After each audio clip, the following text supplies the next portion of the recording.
क्या भारत की राजनीति में अब स्टार पावर और सोशल इंजीनियरिंग की गेम बदल रही है?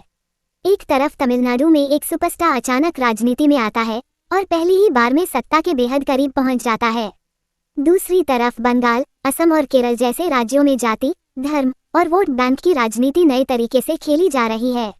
सबसे पहले बात तमिलनाडु की, जहां एक फिल्म स्टार ने अपनी पार्टी बनाई और सीधे 234 सीटों में से 100 से ज्यादा सीटों पर जीत हासिल कर ली।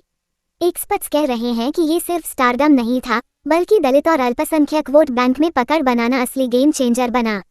सवाल ये है, क्या अब राजनीति में चेहरा ज्यादा मायने रखता है या काम?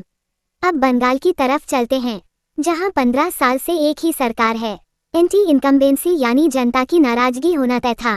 बीजेपी ने इसी मौके को भुनाया और जय श्री राम से हटकर जय मां काली जैसे लोकल नैरेटिव पर फोकस किया। सोचिए, क्या ये सिर्फ धार्मिक राजनीति है या लोकल कल्चर को समझने की रणनीति? अब असम, जहां परिसीमन डेलिमिटेशन के बाद मुस्लिम बहुल सीटों की संख्या कम हो गई, यहाँ एक और बड़ा फैक्टर सामने आया, मुस्लिम वोट का बंटना। अगर विपक्ष एकजुट रहता तो क्या नतीजे बदल सकते थे? और सबसे बड़ा मुद्दा यानी वोटर लिस्ट से लाखों नाम हटना।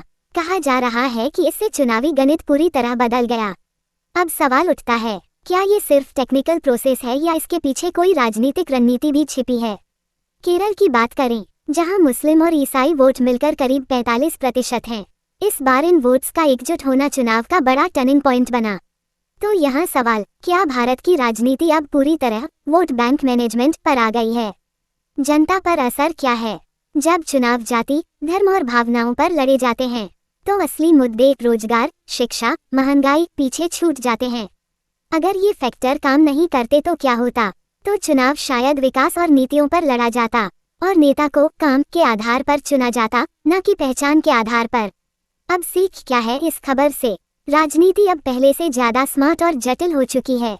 वोटर को सिर्फ भावनाओं से नहीं, समझदारी से फैसला लेना होगा। और सबसे जरूरी, लोकतंत्र में हर वोट की ताकत समझनी होगी। और अब सबसे बड़ा सवाल आपसे, क्या आपको लगता है कि भारत में चुनाव अब मुद्दों पर होते हैं या सिर्फ रणनीति और समीकरणों का खेल बन चुके हैं?